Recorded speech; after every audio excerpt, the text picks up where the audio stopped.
So welcome everyone to another session of our lecture series titled Shifting Paradigms, Epistemic Resistance.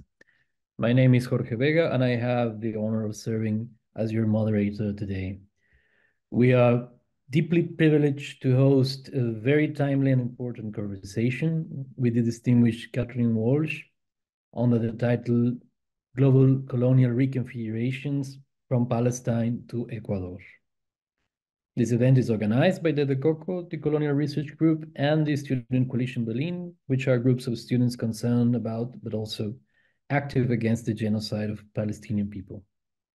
In this session, we will have an initial conversation with Dr. Walsh, followed by a Q&A round, which will be open to the public. Please be reminded that this session will be recorded for educational purposes and for later dissemination. We are very pleased to have Dr. Catherine Walsh with us.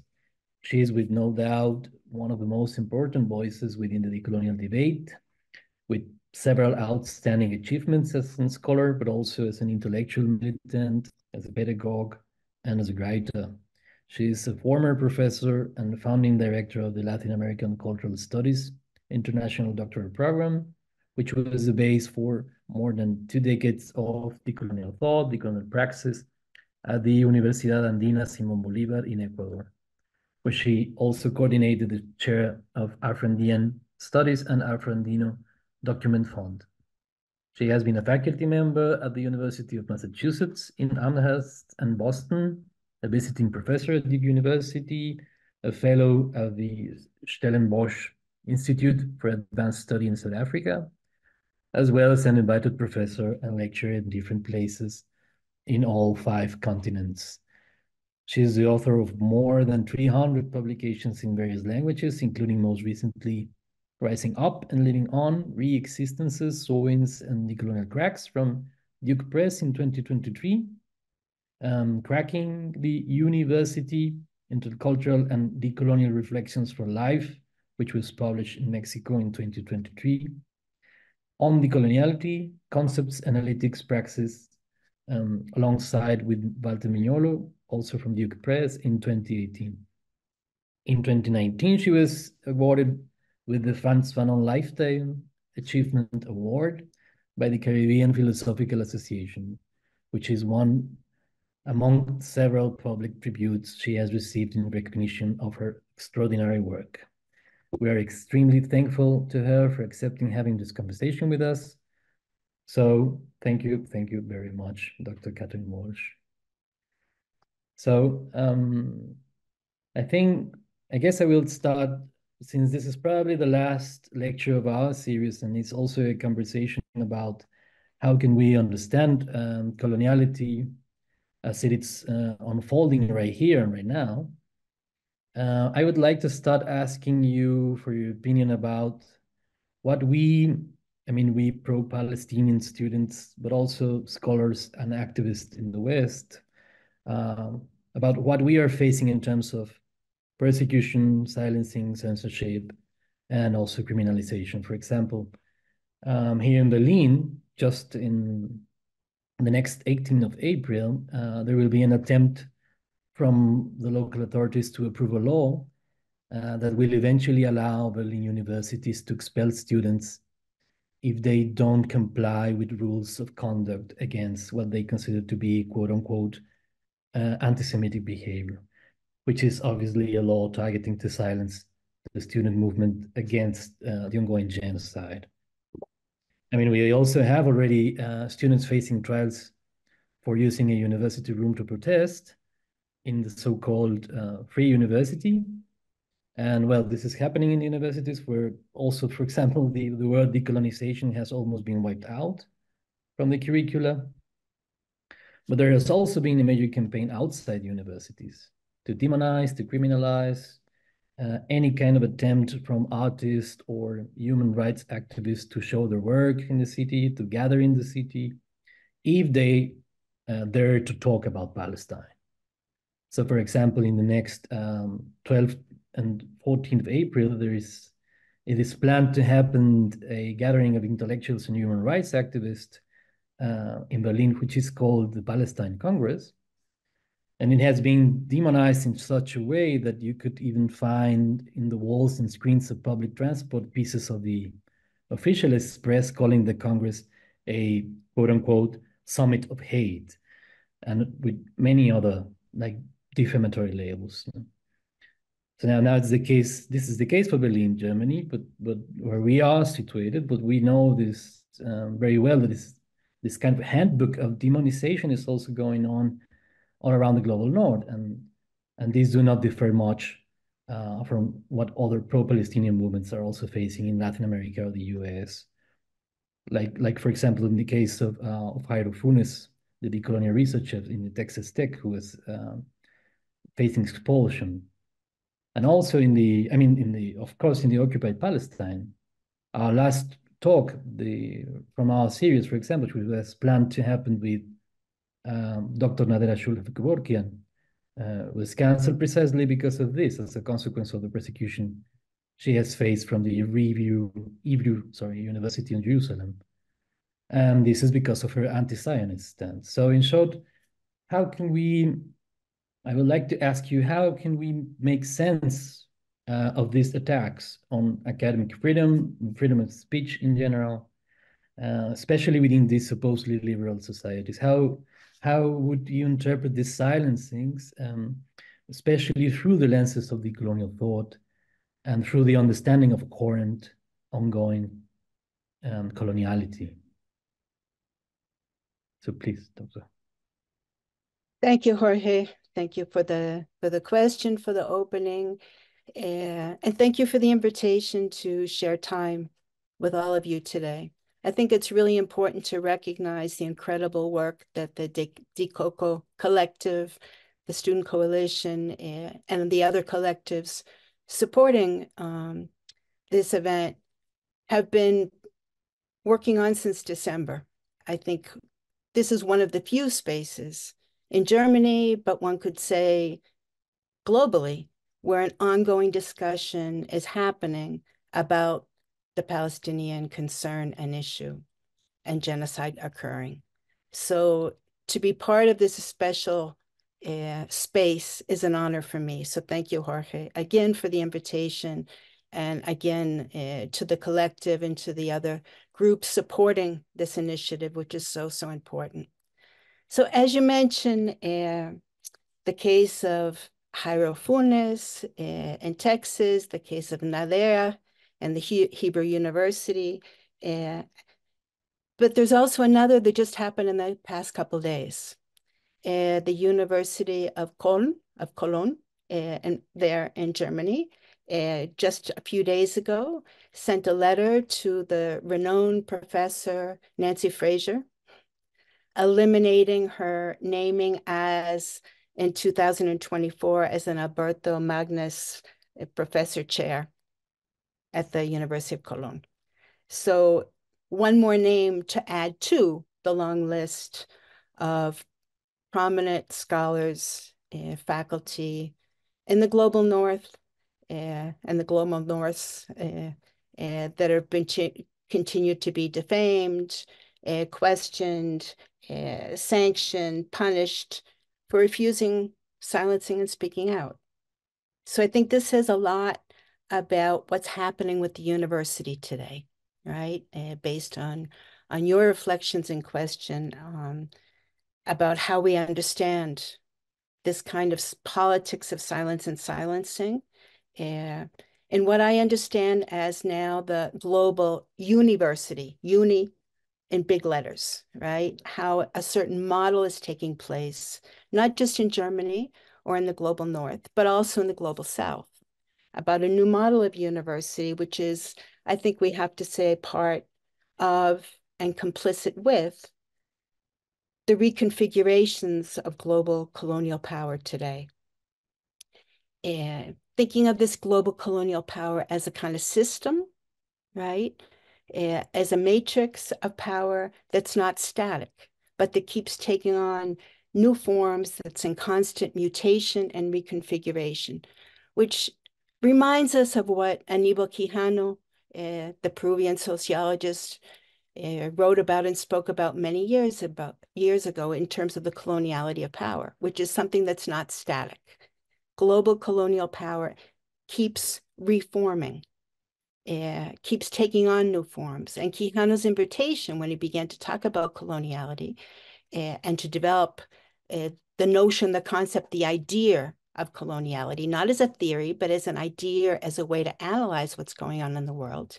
He always invited us to add to it, to say that coloniality is not a static thing, but that keeps taking on new forms. And that's why spaces like this, like the work of the Dikoko Collective is so central, because it's helping us analyze how this power is taking form today. So I think it's important to think about or ask maybe what the present day politics of universities in Europe and the US with respect to Palestine and the struggle of Palestinian people, what these universities and their practices and politics today tell us about the operation and the aims of global colonial power and how it's taking form, right? How the policing of academia that's increasingly growing, the suspension and the firing of faculty, as we mentioned, the criminalization of protest, of debate, of discussion, the attacks on students, on the threats, most particularly to Arab students, to students of color, students from the global South, the threats including with respect to the presence of non-white, in quotation marks, students, the questioning of their presence and the future of their presence in the university and the academy in general, which is something that's happening there in Germany, but in many other places in Europe and the US. So I think we have to ask Jorge about if in fact what's beginning to occur there and in many other places in the world is a kind of Eurocentric whitening of the university. I mean, we know that that's always been there, but how is that taking place today? Of the university as institution, but also the whitening of knowledge, what knowledge, whose knowledge belongs and whose doesn't, what knowledge is, whose knowledge is, who belongs, who does not belong, and what are the rules today of belonging to the university, to the academy, right, to the institution, and what are the lived consequences of unbelonging? And I think those questions point to some of the concerns and questions that you just raised. If we're not up against a kind of racial, ethnic, epistemic cleansing of the university, of the global university, as an agent, as a guardian, as a manager of Western civilization, both in Europe, the US, but also increasingly in Latin America. And just to mention, I mean, while you bring up what's happening there in Germany and other places, including in the US, in Latin America, there's a very strange silence around the Palestinian issue in most universities. One could say that there are spaces, there are fissures or cracks of debate, yes, but there's a kind of geopolitical or geoepistemic negation and erasure of Palestine in general. Of the discussions and debate around genocide, extermination of indigenous peoples, of this destruction of land as life that's happening there in Palestine right now, but also a negation, erasure of the new global colonial configurations that we could say that Zionism and the Israel state are constructing. So kind of negation, erasure, consideration of the relationality of civilizational struggles. So while one could say that the relation of struggles, particularly for indigenous people in Palestine and indigenous people in Abayala or Latin America are so connected, why is it that universities are negating or erasing or not or silencing those debates today?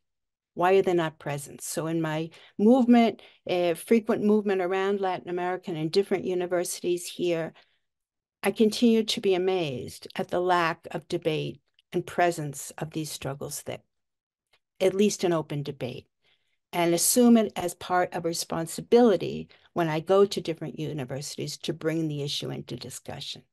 So I think the politics of silence and silencing there, but also in Latin America, in universities, in the new global university that now crosses the borders of North and South, is a particular concern that we need to raise, Jorge.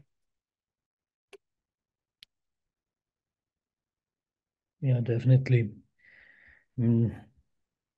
It appears that it's just another front in terms of what we are facing with the global north, global Western power developments. So we had this conversation just recently with Ilan Pape, but he referred in part to Israel. Now that you mentioned the Zionist project, he referred to Israel as a state, but also, as you mentioned, it was like it's kind of an entity with a network of supporters of the Zionist project that includes politicians, corporations who are not based in Palestinian territory, but in other parts of the world, mainly US. And he is the global Israel. Now, with the open and unwavering military, financial, diplomatic support from the US and Germany to the Israeli state, we think it's clear that this configuration of support is by far any kind of arrangement between private actors or it's already a coordination of institutions of the highest rank, so meaning nation states and their security and diplomatic apparatus. So all of them providing support, including the university, support and resources to what is an openly ethnic cleansing process and a declared, self-declared colonial project. So our question would be now, how do you perceive this kind of formation through your conceptualization of this new global colonial configuration with respect to Israel and to Palestine? Yes, Jorge.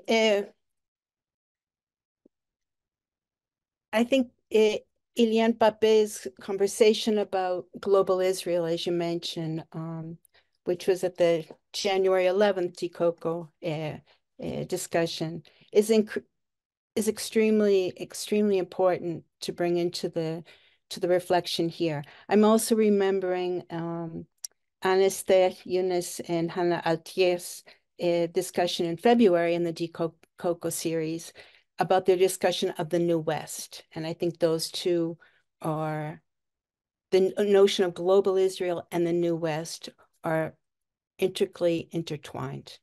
So we can think about, as Pape suggested, a global alliance that not only supports Israel, but that also consolidates the Israeli Zionist state, as you mentioned, as a full-fledged member and a crucial actor today of the global North-West.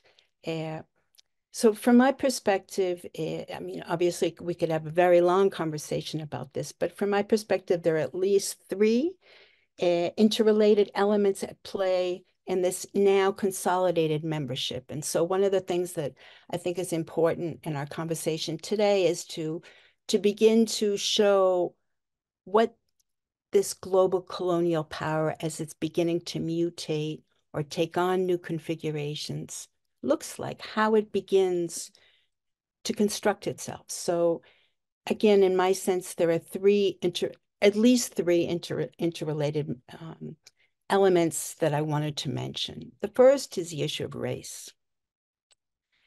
As we know, for centuries, Jewish people were long considered non-white, as outside white Western civilization.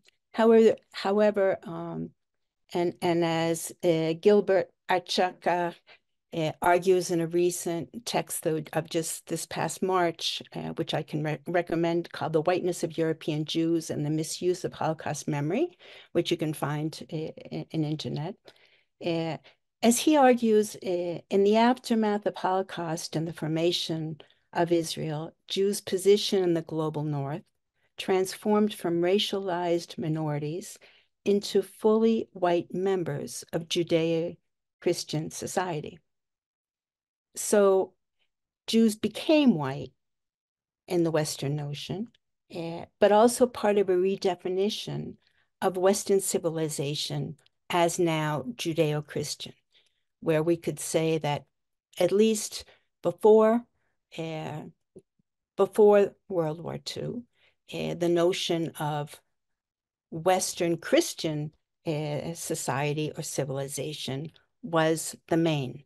Now, to speak of Judeo-Christian society opens up the inclusion of Jewish people within this notion of Western civilization, which they were excluded from before. So the unconditional support by Western governments, especially today, Germany and the United States, of Israel's retaliatory massacre, in Herzog's words, or genocide of Palestinian people, including the staggering proportions and numbers of children, its devastation and destruction of land and as life, has much to do with the issue of race, of racialization, and how that's been played out. So in this first element that I want to help us sort of think through in terms of the new forming global configuration with global Israel as part of that, we could begin to think about how a new white alliance is taking form with all-out support against attacks on white people. So the attacks of Hamas on Israel are viewed as non-white people attacking white people. That's not to say that everyone understands the attacks that way, but that's how they're being used in the debates today, the racial or racialized debates and construction of Israel as part of white civilization, as a savior of white civilization in the Middle East today. So the so-called terrorist problem is contributed to the other, to the non-white peoples, communities, organized groups, not as individuals, but as groups. So I think the problem, of course, we can ask is what happens when Jews in and out of Israel question and refuse the Zionist stance. But I think it's also important to mention that the problem is neither with Jewish people or white people, or Jewish people being white, but rather with how race and racialization are so central to the formation of colonial power, both historically and particularly in its new global configurations today.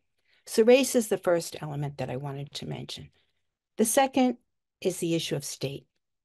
One could say that the formation of the Israeli state in 1948 as a Jewish state was part of its entering of membership into this westernized civilization club that's central to the notion of global Israel that Ian Pape talks about.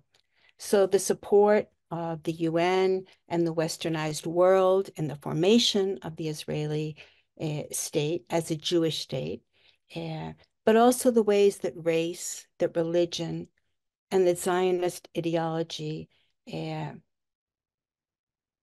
marked Palestinians, Arabs, Islam as the other in this formation of the Jewish state.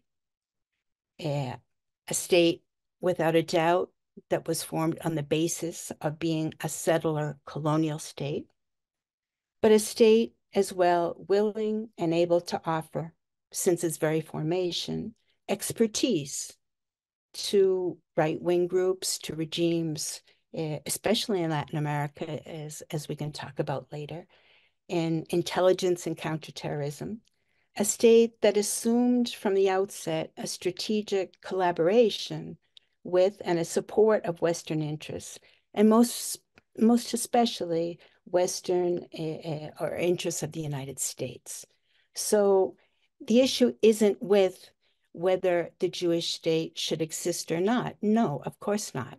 But it's how the formation of the state played into a new formation of global or configuration of global colonial power, which Israel as a state became a member of or was invited to participate in.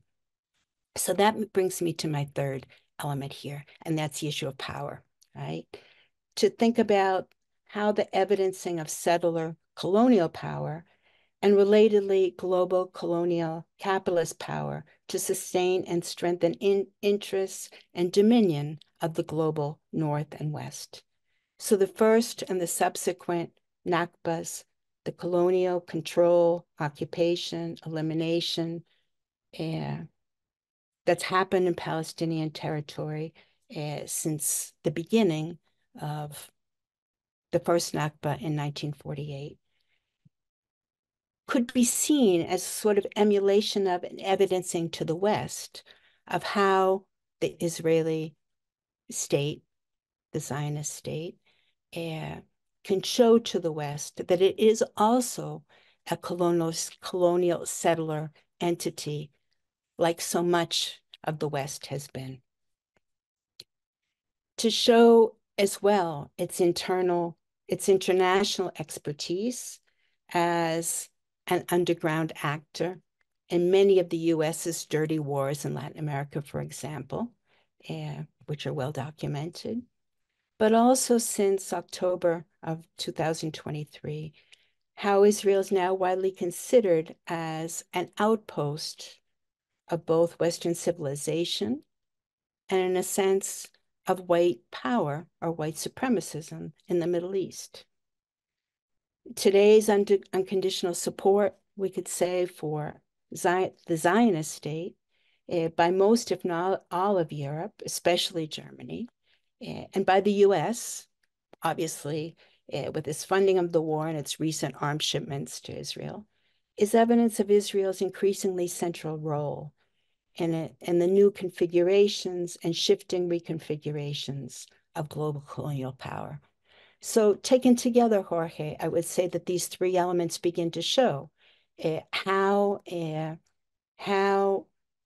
global Israel has begun to take form following Pape's conversation back in December with the Dikoko Collective in the space, with the Palestinian feminists that I mentioned, notion of the New West. So how this new configuration is taking form.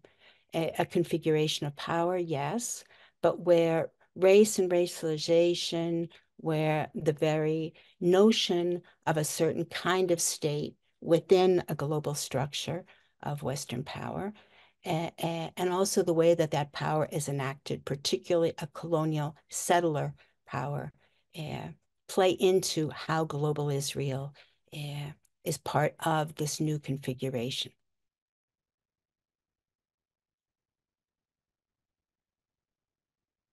Thank you very much, Doctor.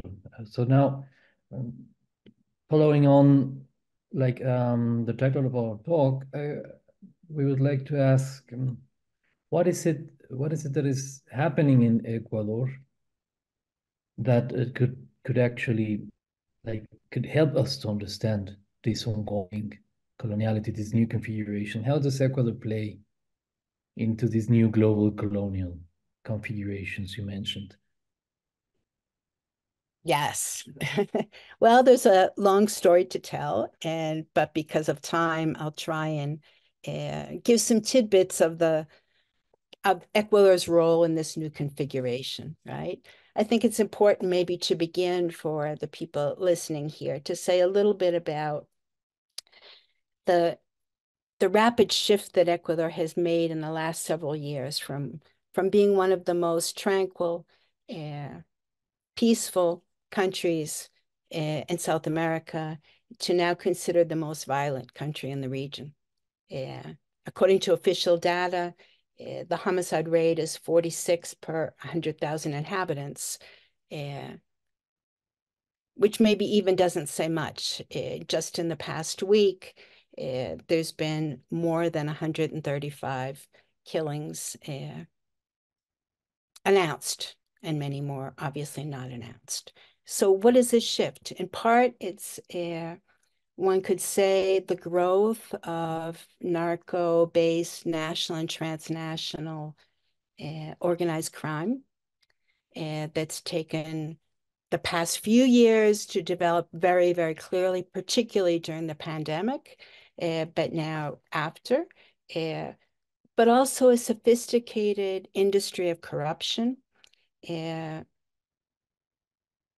operating, one could say, at all levels of government, of the judicial system, of police, military, of business, and of society in general. And so this is a major shift. While one could say, when one thinks about Latin America, oftentimes Mexico and Colombia come to mind as the two places where narco crime has been major, as well as violence, but there's a long history behind those countries. But here in Ecuador, it's been very, very rapid, the change. With violence increasingly on the street and everyday life, where people are not accustomed to living with that violence. So it also how it changes the whole social fabric of society.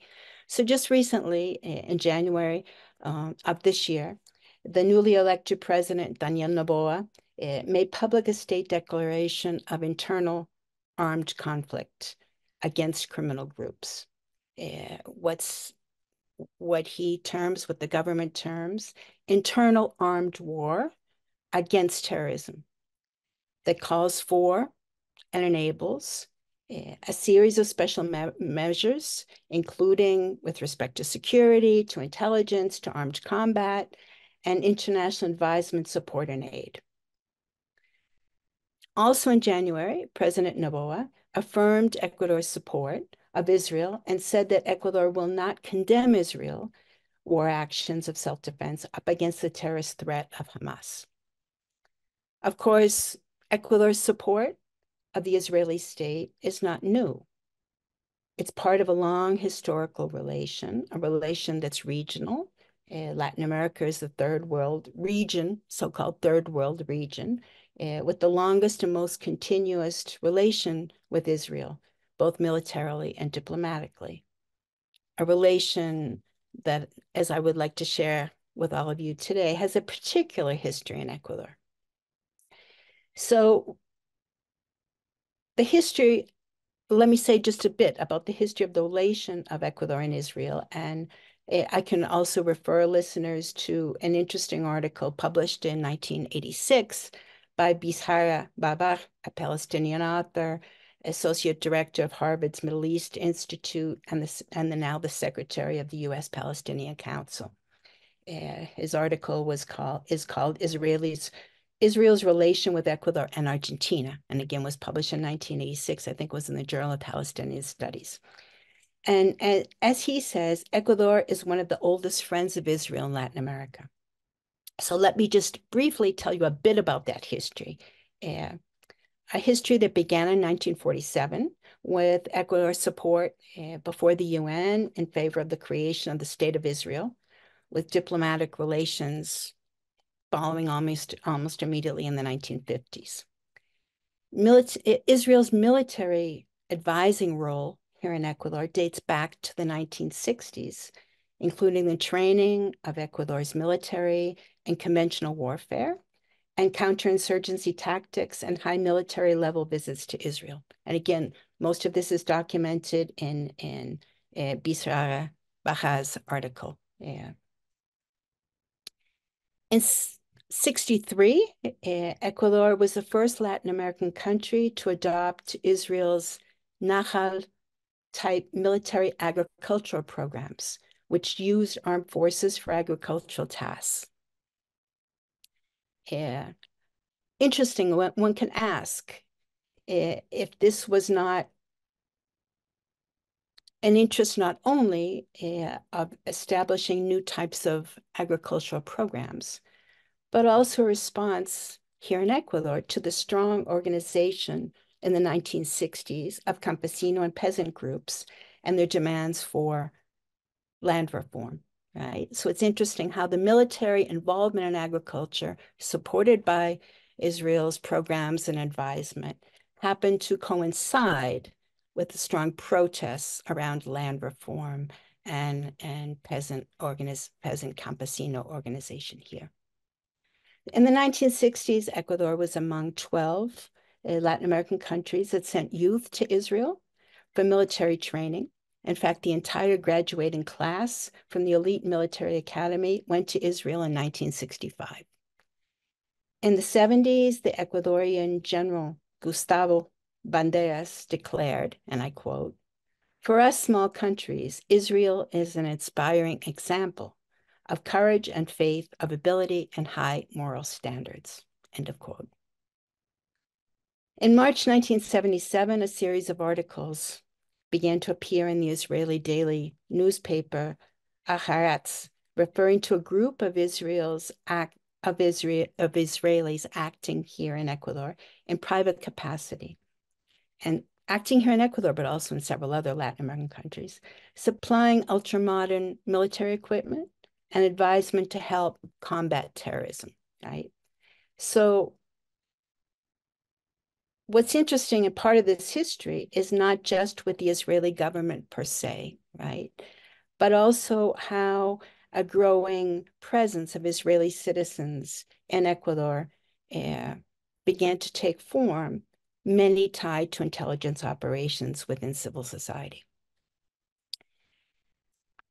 The Ecuadorian-Israeli relation cooled a bit during the democratic and progressive government of Leon Roldos in 79, 81, who was sympathetic to the Palestinian cause and in fact proposed to the PLO to establish an office here in Quito.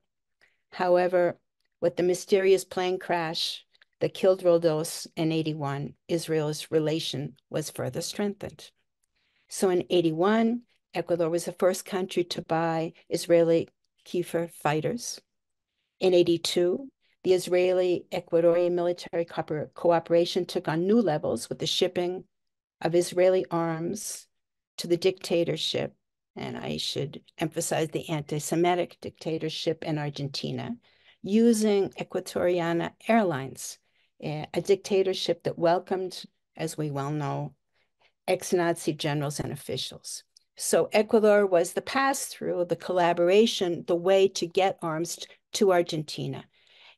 So again, my emphasis here is on how the Ecuadorian-Israeli state cooperation, friendship, relation has taken on forms that affect not just Ecuador, but actually the region as well. Also, another thing to quickly mention is that in the mid-80s, the then right-wing government here in Ecuador, Febres Cordero, formed the Criminal Investigation Services, CIS, to combat the then emerging urban guerrilla forces that were taking form. The CIS, known for its tactics of violence and torture, had as its base the support and training of an ex-agent of the Israeli government intelligence forces, Mossad. The same person that trained an elite police squadron and in the 1990s was accused by human rights groups here for his brutal interrogation methods. And so the friendship of Ecuador and Israel has continued, evidencing today what I want to describe a bit as the new global configuration, part of the global Israel that Ian Pape mentioned, Ilian Pepe mentioned, and that I just described a bit before. So Jorge, let's think together a little bit about the present day relation of Ecuador. As I mentioned before, in January, just several months ago, in the announcement by Ecuador's president and the Public and State Security Council of an internal armed war against terrorism, as a response to the Armed Forces Plan launched in mid-2022. So that this announcement in January ties back to what began a couple years before, as a growing concern about the criminal narco presence in Ecuador and the increasing levels of violence, but also to a plan that was launched by the previous president, Lasso, in which Israel's assistance was crucial, along with the assistance of U.S. federal agents. So again, the Israel, Ecuador, U.S. collaboration together. In November of 2022, so during the previous government, when this integral form or plan began to take place, a local newspaper here reported that, and I quote, "With the support of Israel, the army will implement a mechanized cavalry unit composed of armored vehicles to avoid damage due to mine explosions that the narco-guerrilla plants on the border. They will also patrol the coastline. For the Army Special Units, 5,700 assault kits were acquired. This added to the almost 6,000 assault rifles and 14 million rounds of ammunition that arrived from Israel months before to train the national police on the tactics of closed combat." And as the article continues, the government of Israel is going to help us fight against a threat that is becoming increasingly greater, which is organized crime. This said by the then minister, celebrating the relationship between the Israeli military-industrial complex and the Israeli state. The acquisitions then, in November 2022, totaled over $700 million, including weapons, ammunition, technology, and advice. But that was just the beginning. In the war on terrorism, intelligence becomes central. But the information is no longer collected just for evidentiary purposes, for criminal prosecution, but also for war purposes to neutralize and eliminate the threat. So the model today of Israel is was held up by the previous government administration here, and now with the present administration of President Nakba, as a model to follow, as a model of counterterrorism and a permanent war against terrorist threats. But I ask, Jorge, who are the terrorists here? The government has named 22 criminal bands or gangs tied to Mexican transnational drug cartels. But we can ask, are these groups the only terrorists, or how the notion of terrorism or terrorists also gets signified and made? So for an example, in June 2021, in a change of command ceremony with changing of General Lara, who later became Minister of Defense in the Lasso administration, said, addressing then President Lasso, and I quote, "The internal insurgency is one of the greatest threats to the integrity of the nation." End of quote.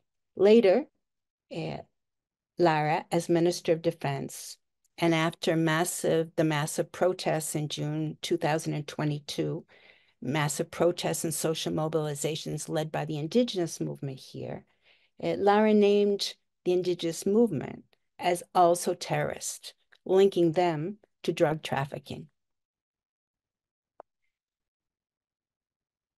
As an Ecuadorian political analyst, Luis Cordova Alacon recently wrote in an article published in May 2023, and I quote, "With these ideas in mind, is it not difficult for the war against terrorism to become state terrorism, to definitively neutralize the resistance of the indigenous and peasant movements to the expansion of mining, oil, and agribusiness, while organized crime networks continue to enjoy state protection?" End of quote.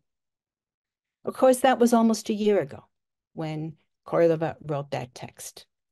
Several months later, the ex-chief of Mossad and now international security advisor, Udi Levy, announced in an interview that he was leaving Ecuador. He had been based here for a while. He was leaving Ecuador because the violence was beginning to affect people high up, he said. "It is very dangerous for me and my team," he commented in this interview. "The center of narco-terrorism," he said, "has moved to Ecuador. The financing of terrorism through narco-trafficking is increasingly greater." In an interview just recently, in February 2024, the Israeli ambassador in Ecuador expressed his country's continued support and relation, and I quote, "We are ready to continue what is started during the previous administration. We can provide anything Ecuador needs. For example, drones, patrol vessels, light weapons, helmets, vests, intelligence equipment, intelligence analysis methods, armored vehicles. Whatever Ecuador needs, we have it. It is true that we are busiest now because of the war and the growing demand from other European countries, but we still have the capacity. Companies can work," said the ambassador, "3 shifts a day, but above all, we have the will, which is very important. I highlight it because we say all the time, Ecuador is in its difficult moment and Israel's ready to support. We already received an official list of requirements from Ecuador. For this reason, a delegation will arrive with the Israeli Defense Attaché located in Santiago de Chile, but concurrent to Ecuador, a prominent official of the Israeli Minister of Defense and the attaché of the Israeli police, who is located in Bogota and is also concurrent to Ecuador. Meetings are planned with the relevant ministries and with the heads of the police and the armed forces of Ecuador. I am sure that we will reach significant progress in defense cooperation." End of quote from the ambassador. However, we could say that what is maybe not revealed here is that while Mossad officials may not be visibly or officially present, Israel and its global configuration operates in a myriad of other ways. Through companies, through industries, through systems of aerospace, cybersecurity, intelligence, and vigilance, but not only there. So let me give you, Jorge, and people listening here today, a couple of concrete examples. And again, all this comes from public documents. It's not my speculation, but from public documents that are readily available.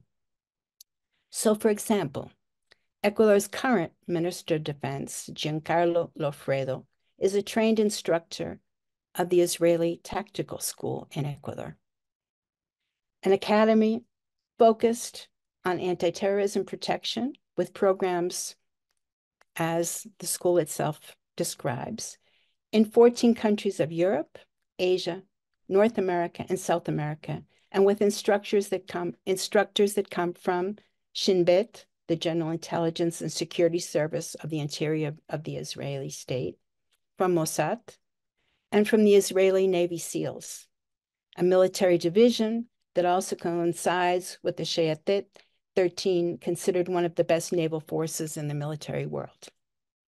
According to Lofredo, this Minister of Defense's profile in this school, he is the counter-terrorism instructor, level 5, certified instructor of Krav Maga, an official system of personal defense of the Israeli Defense and Security Forces, and civil military police-based coordinator for Latin America of the Israeli Tactical School.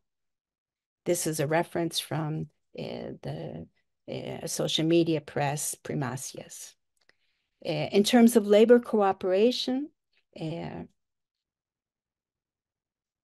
is another element. So one could say how through the Minister of Defense and his presence and his relationship to the Israeli Tactical School, a different kind of configuration or relation is taking place in this Ecuador-Israeli friendship or contact, right? But a second example is in terms of labor cooperation. Just recently, in past December, a bilateral agreement among the ministers of foreign relations of Ecuador and Israel was negotiated in Argentina during the inauguration of the right-wing government of Javier Milei in Argentina. In this negotiation of labor cooperation, 25,000 jobs in Israel are offered for Ecuadorian youth that live in zones of violence. One could say mostly peripheral zones in different parts of the country, but also youth, most particularly, that are Afro-descendant, mestizo, that come from impoverished families. 25,000 jobs to address the shortage of workers due to the war in Israel. Jobs of 6 months of up to 5 years, and jobs related to agriculture, which is interesting about how that connects back to the 1960s role of agriculture as one could say a social reform, but also social control here in Ecuador. So, but of course, all this is part of the now global alliances. With the US as well, who since January 24 has become the leading visible actor in Ecuador's war on terrorism, with the frequent presence today of US high-up delegations, the growing presence of military officials, of troops, of huge arms shipments, and other forms of political economic support. So Israel, the US, but there's another actor in all this that again forms this notion of the new global colonial configuration that Ecuador is demonstrating, right? And that's the role of Germany. Just recently, on February 29th of this year, there was an official meeting here in Ecuador of the German Minister of Interior with Ecuador's Minister of the Interior. After the meeting, both announced that the governments of Germany and Ecuador will have shared police actions to confront the problem of organized transnational crime. Said the German Minister of the Interior, criminality is global, and for that reason, it needs to be combated at the global level, she said. The exchange of knowledge and intelligence, security, and support in areas of technology and training is what Germany can offer to Ecuador. So as part of this agreement, Germany has agreed to send a German liaison official to facilitate police operations. So, Jorge, one could see what's sort of taking place here as a kind of tripartite led security initiative here in Ecuador, with the US, with Germany, and with Israel as partners in the Middle East, but partners here in Ecuador as well. I ask, could the new global colonial reconfiguration, including a global Israel, not be clear? Well, there's certainly much more to say about that, but for issues of time, I want to begin to close up here, but also to maybe raise another issue, which I think is important in our conversations here. And that is to think about what Ilian Pape also referred to as global Palestine, right? So global Israel, but global Palestine as well. What did he mean when he talked about global Palestine? We could say it's this kind of sense of relation and recognition by many that live and struggle in the global South, or the global Souths, including the South and the North. A relation with and a recognition of the lived realities of settler colonialism and coloniality intertwined. A relation with and a recognition of the multiple practices of colonial capitalist power, including occupation, repression, extraction, dispossession, dehumanization, extermination, deexistence, death. But also recognition of and a relation with the decolonial struggles and practices of and for life otherwise. So, Jorge, this brings up other issues into the conversation to think about as well. So as this new global colonial configuration of power is taking place, at the same time, new alliances, strategies, struggles intertwined of peoples in support of Palestine, of peoples in the Middle East, of peoples in Latin America or Abayala, of peoples in the global Souths, and the Souths and the North as well, begin to also construct ways of analyzing and understanding how this global colonial power is lived, and also of the necessity and presence of strategies to build life otherwise, despite this power, despite the system. In other words, kinds of fissures or cracks in that system.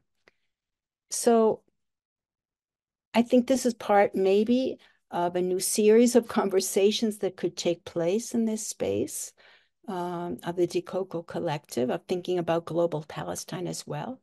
But maybe in closing, Jorge, so we can open up to the question and answer part of today's conversation, I'd like to suggest maybe that we share a short video, which is a poem of the Palestinian poet, woman poet, Rafif Siadat, a video that was made in 2011, a poem that she wrote in 2011, but that still holds particular strength in its words and its powerful sense of the struggle for life in Palestinian territory and for Palestinian peoples today. Her poem is called "We Teach Life, Sir." So Jorge, maybe you could share that link so we could listen to the poem and then open it up for conversation.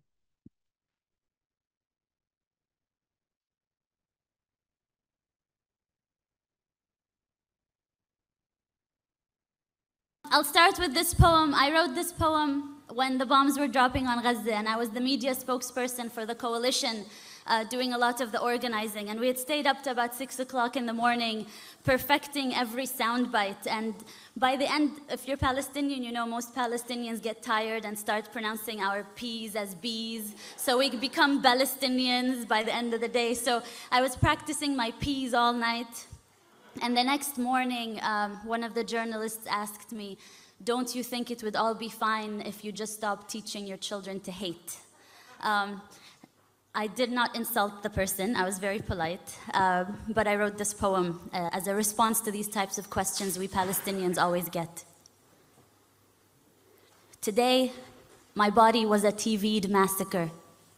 Today, my body was a TV'd massacre that had to fit into sound bites and word limits. Today, my body was a TV'd massacre that had to fit into sound bites and word limits, filled enough with statistics to counter measured response. And I perfected my English and I learned my UN resolutions. But still, he asked me, "Ms. Ziyada, don't you think everything would be resolved if you would just stop teaching so much hatred to your children?" Pause. I look inside of me for strength to be patient, but patience is not at the tip of my tongue as the bombs drop over Gaza. Patience has just escaped me. Pause. Smile. We teach life, sir. Rafif, remember to smile. Pause. We teach life, sir. We Palestinians teach life after they have occupied the last sky. We teach life after they have built their settlements and apartheid walls. After the last skies, we teach life, sir. But today, my body was a TV'd massacre made to fit into sound bites and word limits. And just give us a story, a human story. You see, this is not political. We just want to tell people about you and your people. So give us a human story. Don't mention that word apartheid and occupation. This is not political. You have to help me as a journalist to help you tell your story, which is not a political story. Today, my body was a TV'd massacre. How about you give us a story of a woman in Gaza who needs medication? How about you? Do you have enough bone-broken limbs to cover the sun? Hand me over your dead and give me the list of their names in 1,200 word limits. Today, my body was a TV'd massacre made to fit into sound bites and word limits and move those that are desensitized to terrorist blood. But they felt sorry.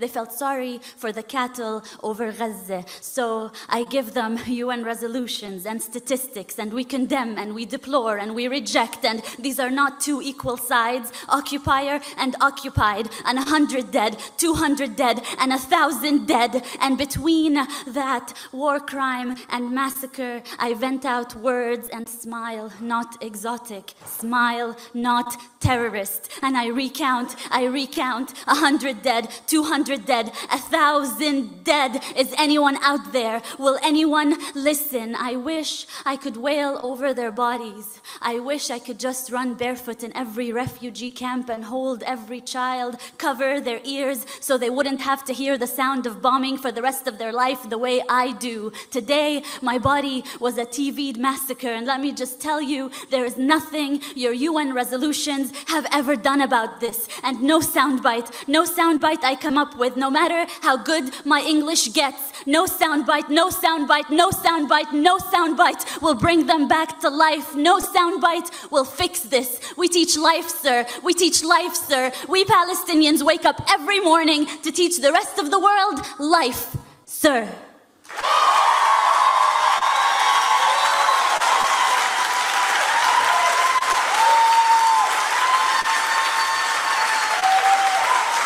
Thank you.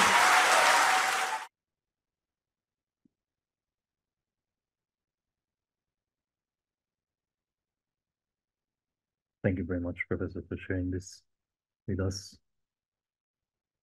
We're going to open now the possibility for the exchange with the public. Please be reminded that you can place your questions in the Q&A section from the Zoom. So let's wait for this. So we just open this section. I guess we have already some of this. If I may, I will enter now. Oh yes, of course, we can share the link of the poem just in a second. Now this is probably more attached to the German context because of the discussions we have already had with some of our peers, mainly critical activists here in Germany. So there is this idea that accusing Israel of being kind of a web, kind of an octopus with its arms all around the world is a typical Nazi tropos, let's say. So it's kind of one of the lines of the anti-Semitic repertoire. Of course, from our side as critical Latin Americans, this is just something that makes no sense for us. But could you probably mention and like develop over this? Like, what do you think? How is this that we get into this kind of inversion of concepts, that we, the pacifists and anti-racists, become the new Nazis in a way?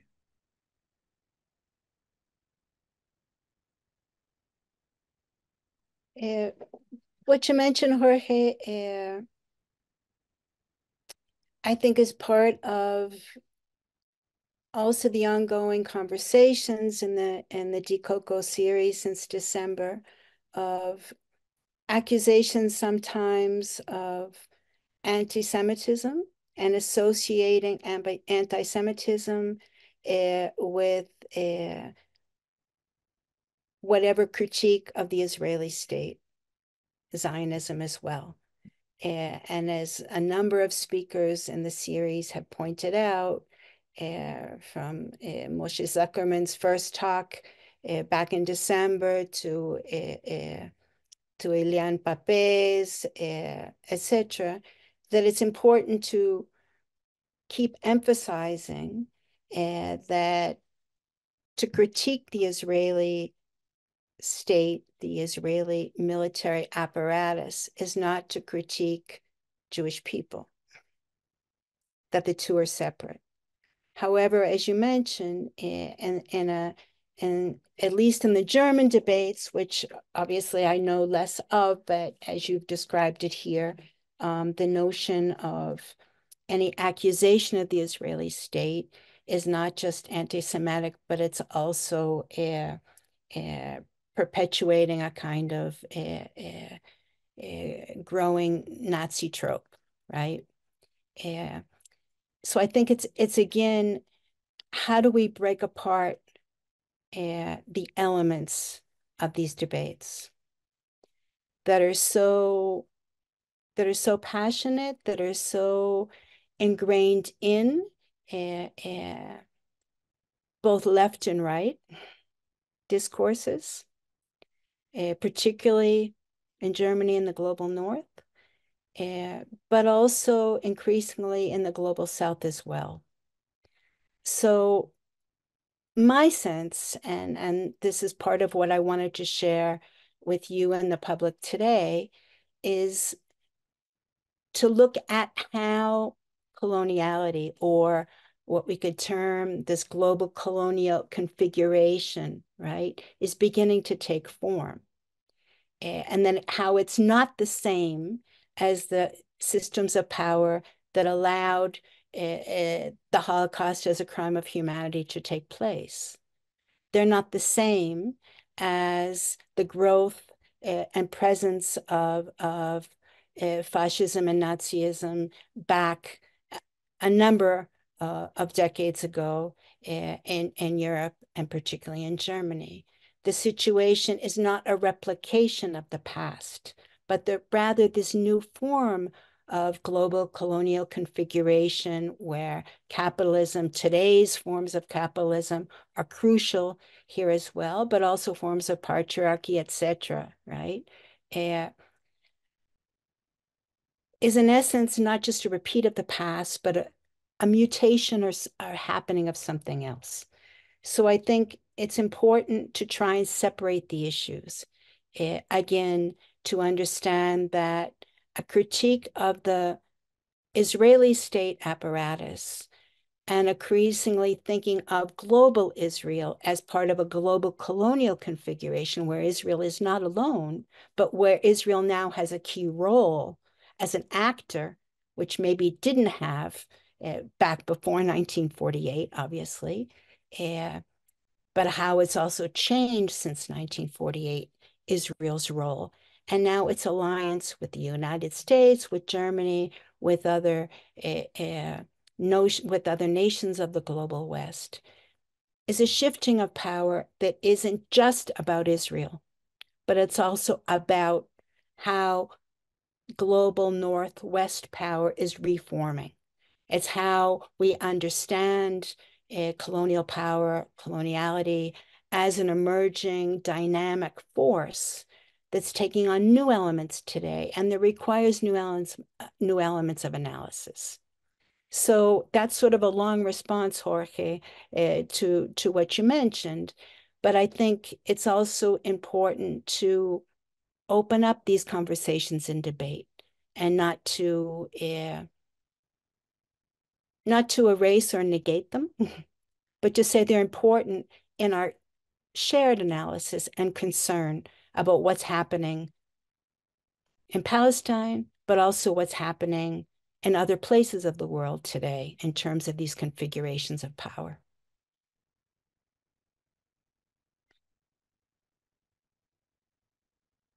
Yeah, now that you mentioned this,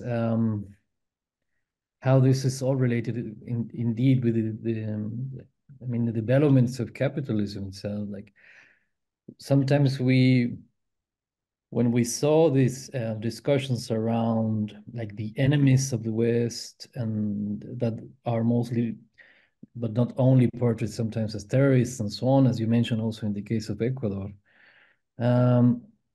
we were trying to figure out, well, these people say they are going to save Western civilization, but they're going to save it from what exactly? It's just such a flexible kind of range of conceptualizations that basically allow them to put anybody on that categories depending on of its conveniences. So if like following this, we wanted to ask you, so we know there is in this one hand this kind of a self-portrait of the Western countries, and how Israel gets into this configuration, and how this presence comes with a clear kind of civilizational overtones. Also, as Nelson Mandela mentioned before with us, like dividing the West from the rest and so on. But this also is happening in a moment when this Western imperialism is in open decay. Do you have any thoughts about what is the role of what is going on, like in this kind of transition to a multipolar world, in how this is impacting the new colonial reconfigurations from the West?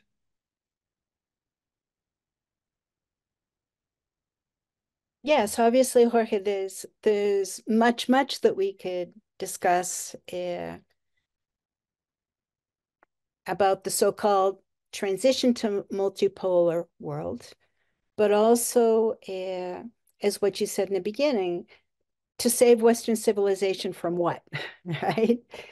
So what's the threat? What's the threat and who are the threat, right? So I think that's one of the issues important to think about today, about how the notion both of terrorists, who are the terrorists, how is the notion of terrorism formed, and how is it in many ways racialized. So the debates that go on, for example, in the United States against Black Lives Matter, against indigenous struggles, both in the United States and Canada, about the problem. Who are the problem? And so I think the ways that Western civilization, yes, in crisis, but is a way to not just save itself, but to reconstruct itself, is now opening up its membership, right? So that was part of my argument in the beginning, how at one point in historical time, Jewish people were considered as outside Western civilization. And now within it, as a central cog or central actor in its defense. And so how those shifts are important to look at. How the inclusion, for example, of Ukraine within OTAN is also a new element. So how the Western civilization, or the so-called global north of global northwest together, is reconfiguring itself, and who is part and who isn't part, and how that membership in sense is increasingly racialized, but also located in territory or land. And so how in this reconfiguration of the multipolar world, how issues of land grabs, land occupation, of extractivism to support the needs of the global north, particularly, of mining, of oil, of agribusiness, etc., take on new forms, and they happen in the lands or territories of the global south, right? So the debate, yes, in the space of Dikoko is about supporting the Palestinian struggle and what Palestinian people are living today up against genocide and colonial capitalist war, if we want to call it that. But it's also what it is begin to teach the rest of the world, and particularly the relations, as we talked about, with global Palestine and the notions and relations with the global South, of how this is a global phenomena that's affecting everyone everywhere in different ways. And how do we bring that into the discussion as well? So that it's not just, to look at Palestine as a local situated example. No. Palestine and Palestinian people, as the words of Rafi Siadet's powerful poem show, are about the struggle for life, and how that struggle for life is happening. How it's happening in the global north, yes, but also how it's happening in global south. And what is that reconfiguration of global power that intends to, one could say, eliminate, extract, not just the resources, but life from the global south to enable the global north and west to continue.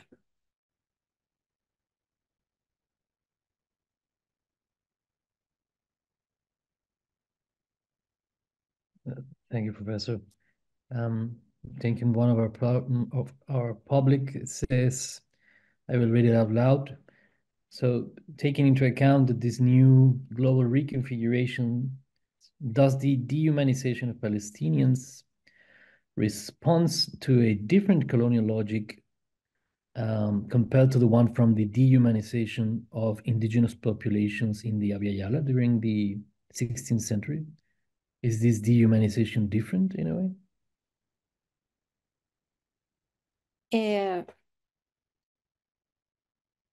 I think back to the writings of Frantz Fanon and how he made so clear how dehumanization is part of the structures, the aims of colonial power, to make people less human and certain people less human, right?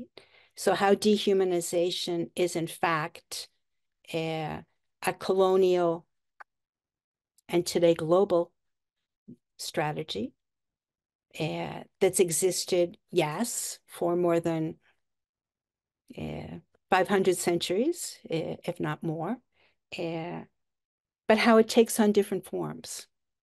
So in response to the question, the dehumanization that happened in the 16th century with the colonial invasion and forms of colonial power that began in Latin America and later traveled the globe, negated the humanity of indigenous people and later of Africans and African descendant people. But it's a dehumanization that wasn't just then, but has continued. So how, in today's society and the dehumanization concretely of Palestinians, also the association of Palestinians as terrorists, right? As denying humanity of Palestinian people and putting the label of terrorism, as Rafif said in her poem as well, is a way to also dehumanize once again, right? To somehow authorize or justify the existence, extermination, genocide, massacre, elimination, right? So I think it's important to think about dehumanization as an ongoing process of colonial power in the past and colonial power today in its new global configurations. So who are dehumanized today? Yes, and the whole argument of many global North countries against Palestinians is that Palestinians are somehow less human and Israeli state organized power is somehow more human. So this just juxtaposing, right? But I think the continued dehumanization of indigenous people, understanding Palestinians as indigenous people as well, is global. How that happens today in Latin America, Abya in different contexts, how that happens amongst indigenous peoples in Turtle Island in the north, how that happens in Oceania and other regions of the world continues. So the strategies, the colonial strategies of dehumanization are ongoing, but also take on different elements. They're mutated, they're reconfigured. They take on new strategies in different contexts. So it's not to understand as dehumanization of Palestinians versus indigenous people, but as Palestinian as indigenous people who continue to be dehumanized since the first Nakba in 1948 until today, but how indigenous peoples in the world continue to be dehumanized, and how that also intersects again with the struggles of land and the struggles of land as life.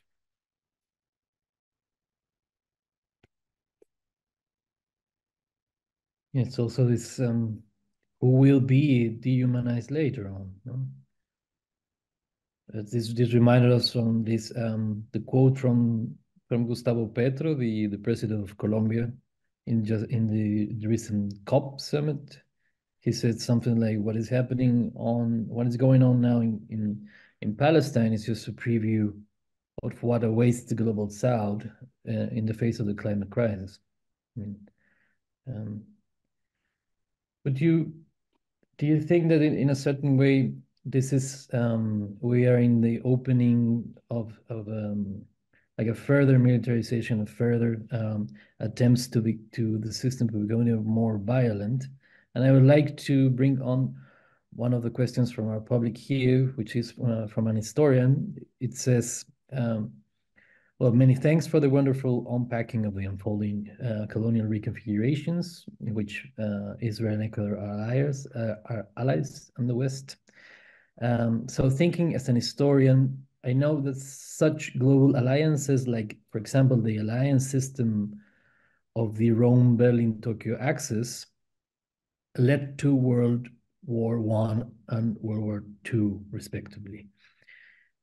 Do you think that we could be in the verge of a third world war? And if yes, how can we avoid this? Well, I don't know how to avoid it. One could say that what's happening right now in Palestine is a war.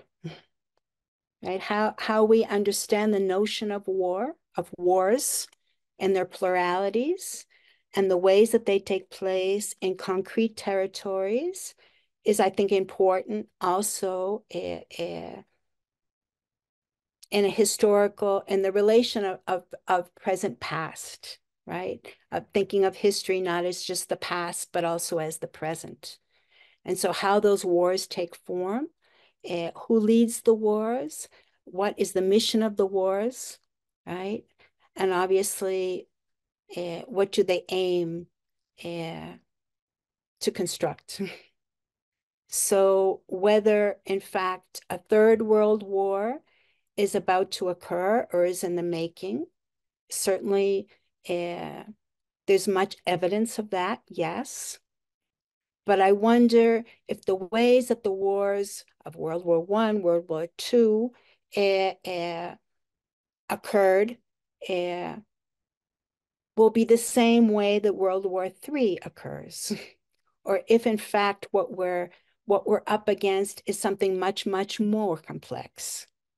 So that it's not just certain capitalist powers, imperial powers vying for control. But I think the elements that we've begun to think about here today, but also in the series of other talks, Jorge, that have been going on for the past several months, is something much, much greater. And something that has to do with the elimination, extermination of certain threats, of certain peoples, and also the assumption, again, of land. And I keep wanting to bring in the issue of land because oftentimes when the Israeli-Palestine conflict is discussed, land is oftentimes not made central. So if one looks at how the continued occupation, settler colonialism, how it begins to occupy and extract land as life, bit by bit, by bit, by bit, by bit, how that's happened in Palestine since 1948, how that's happened in so many indigenous territories in the world. And so one could say, is the notion of war as we understand it enough? And that's a question maybe back to the historian. What have we learned from past named wars in the histories, both the official and unofficial histories, her stories, their stories, the narratives of past, present, past, but also what in this new global configuration of power is war the only word? that we can use, or the only concept, or the only ways of thinking about the violence that is already occurring? Or is it something broader? I really don't have the answers to that, but I think they're extremely interesting and important issues to analyze, both from a historical perspective and, again, the notion of present as past intertwined.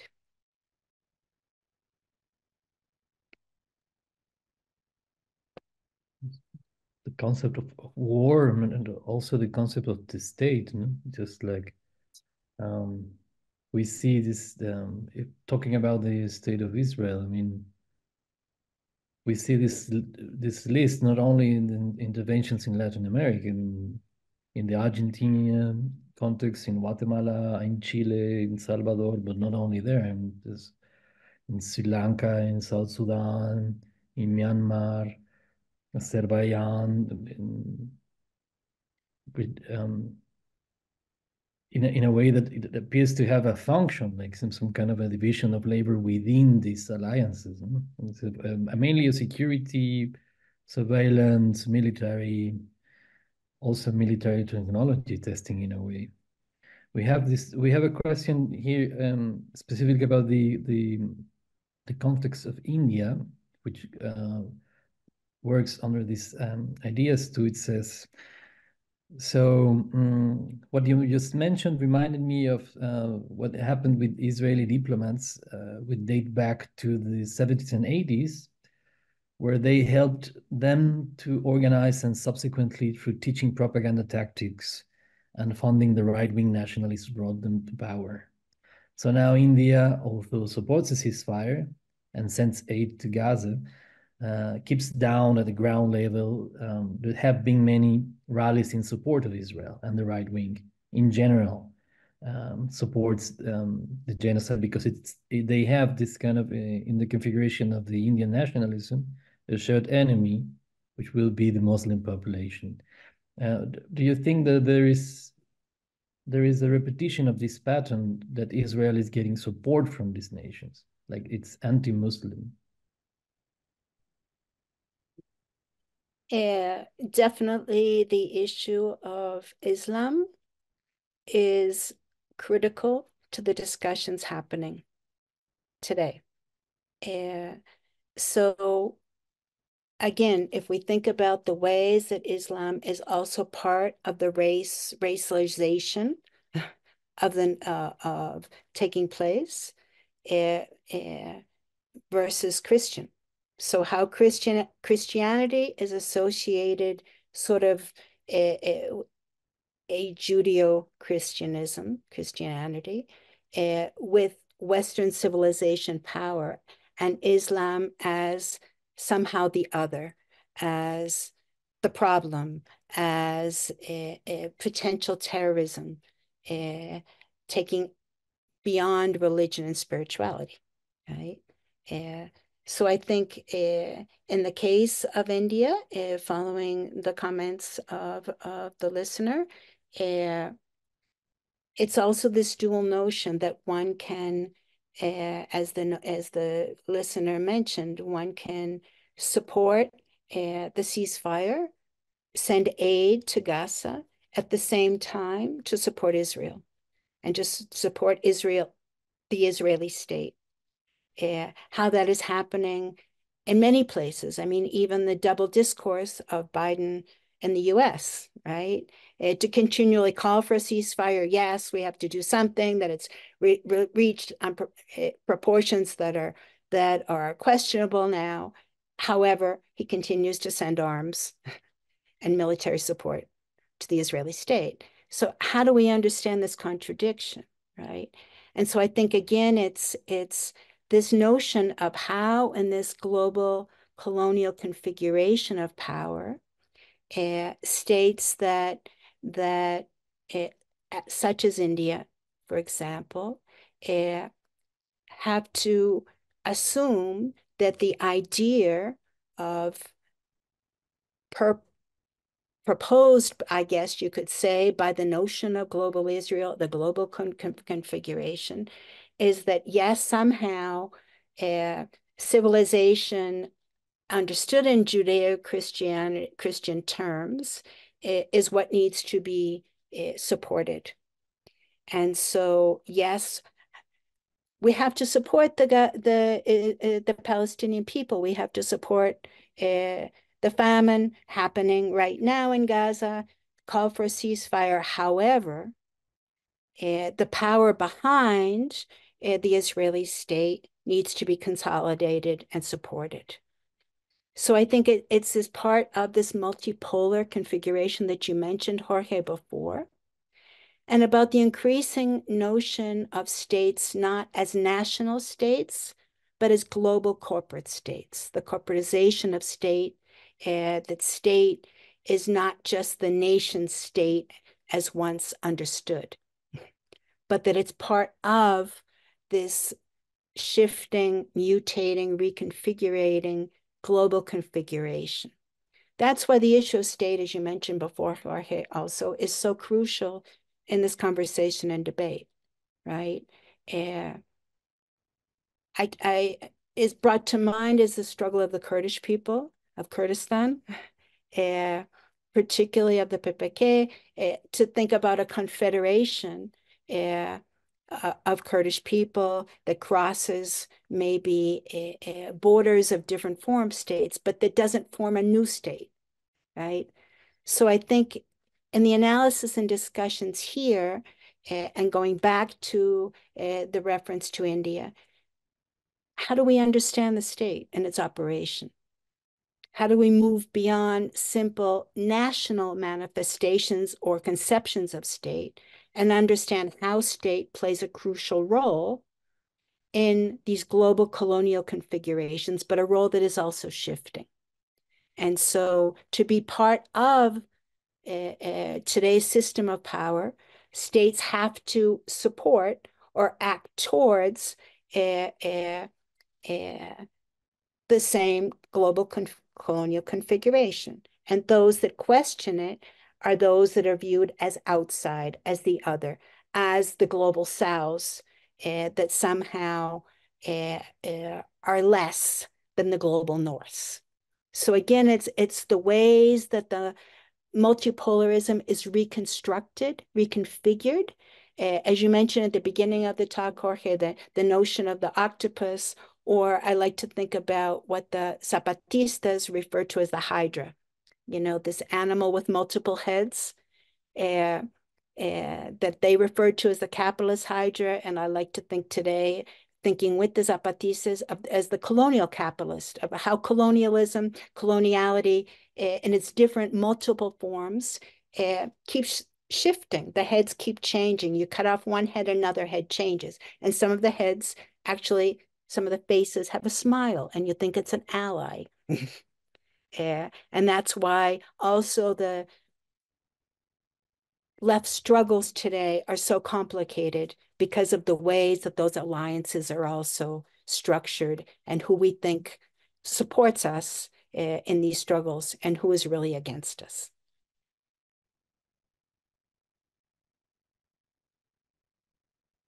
Thank you very much, Professor. I think as we slowly come to an end, we would like to post our last question. This will be in a different tone, maybe like a more hopeful tone. We have all this mess, but we also have a wonderful resistance and a wonderful amount of people trying to get up against this. What is going on? What is happening? So, do you think that what is now uprising as we could say like the pro-Palestine globally could eventually become the face of something bigger, and if it can, what would you tell them as a militant with a lot of experience as an intellectual? What would you suggest? What would be a right way to proceed, or what should we be careful about? What would you advise? Yeah. I think resistance, hope, struggles of re-existence are central to the discussion here.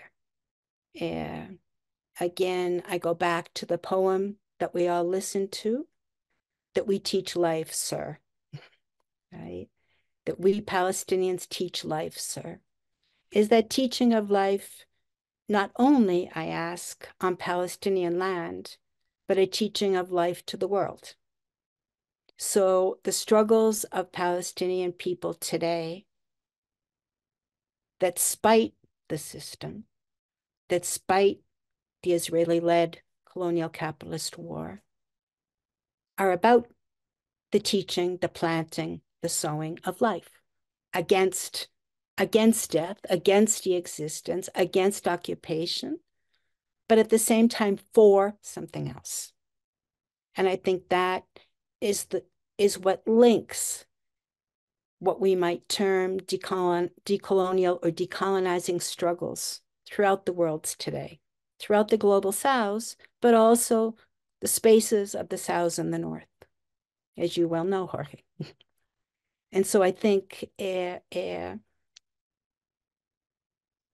issue is how to not just see or think from the problem, but also at the same time to look towards and at the different forms of struggle that create something different, that create different spaces of thought, including within universities or educational spaces, but that also begin to think about how life in these particular times can be replanted, can be resown, can be constructed, although sometimes in spaces that are increasingly smaller. As I often say, I was trained many, many, many years ago in the traditional left and taught to think about the world as and the system as a totality, of capitalism as a totality, and that we need to bring down the whole system, right? The notion of revolution. I have to say today, I don't see that as a possibility. But what I do see are from different situated, local, concrete territories and spaces, other possibilities present, emerging, and being planted.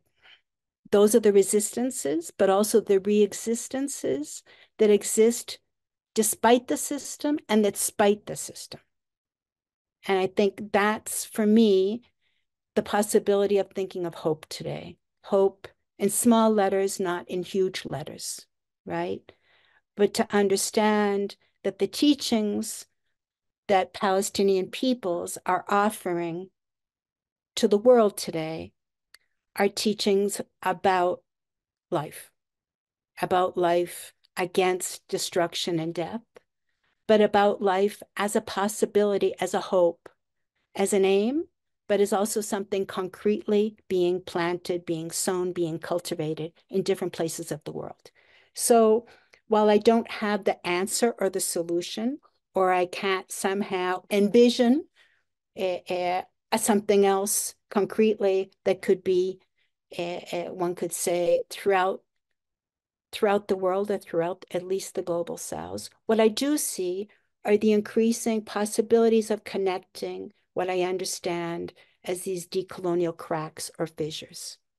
How do we connect the struggles in Palestine with the struggles of indigenous peoples in Abayal in Latin America, in North America or Turtle Island, but also in Oceania, in different parts of Asia, and Africa, the struggles in South Africa that continue today, despite the bringing down of apartheid, but how we begin to see the links between these struggles. And I think that is the possibility of thinking and making a global Palestine, so that a global Palestine opens up these notions, not just of hope, but of the praxis the practice, the ongoing action or actionings, to use Frantz Fanon's word, that are crucial today and that are crucial of connecting cracks. So to shift our thinking from thinking first from the totality and rather thinking from these cracks and fissures and how we begin to build connections between those cracks and fissures is the aim, I believe, and that I assume in my everyday political, intellectual, existence-based praxis is what's necessary to happen. That we think not from the system and not from the totality, but rather from those other fissures and cracks that exist and how they're beginning to expand and connect. And so with the Palestinian struggle and with the Palestinian people, those fissures are beginning to reconnect again. And I think that's what the Palestinian struggle offers today, to teach life to the world, yes, but also to begin to connect those fissures and cracks and to think that, yes, other ways of being and acting, of thinking, of existing, of knowing, of sensing, of living are present. And how do we begin to learn from them, to connect them, to somehow give sense and give concrete possibility to hope, but also to the building of decolonial praxis as an ongoing struggle, thinking not as decolonization as a linear point that we're going to get to, but understanding that decolonial struggle is always ongoing, that will never stop. But the force, the energy, the positivity in it comes from when we begin to connect those struggles. So I think that's part of the issue, that we can begin to assume individually, collectively, and our shared praxis, actionings to build something different despite the system that tries to kill us all.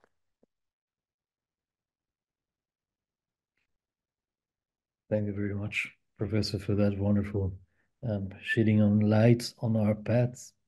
I think this is also the perfect ending for our conversation. Thank you very, very much.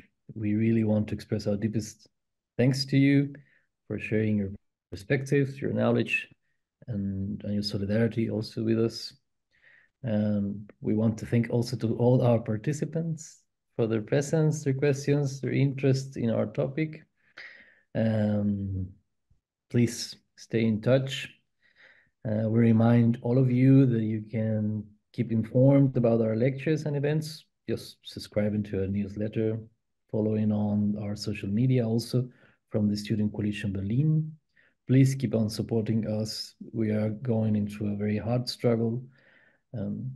So yeah, please go home with the solidarity as much as possible if it's possible. And well, thank you again. And without further ado, have an excellent rest of the day. Thank you very much, Professor, again. Thank you all. So see you the next time. Thank you, Jorge. Thank you to the collective and to all the participants present today. And let's continue the struggle. Hawks everyone.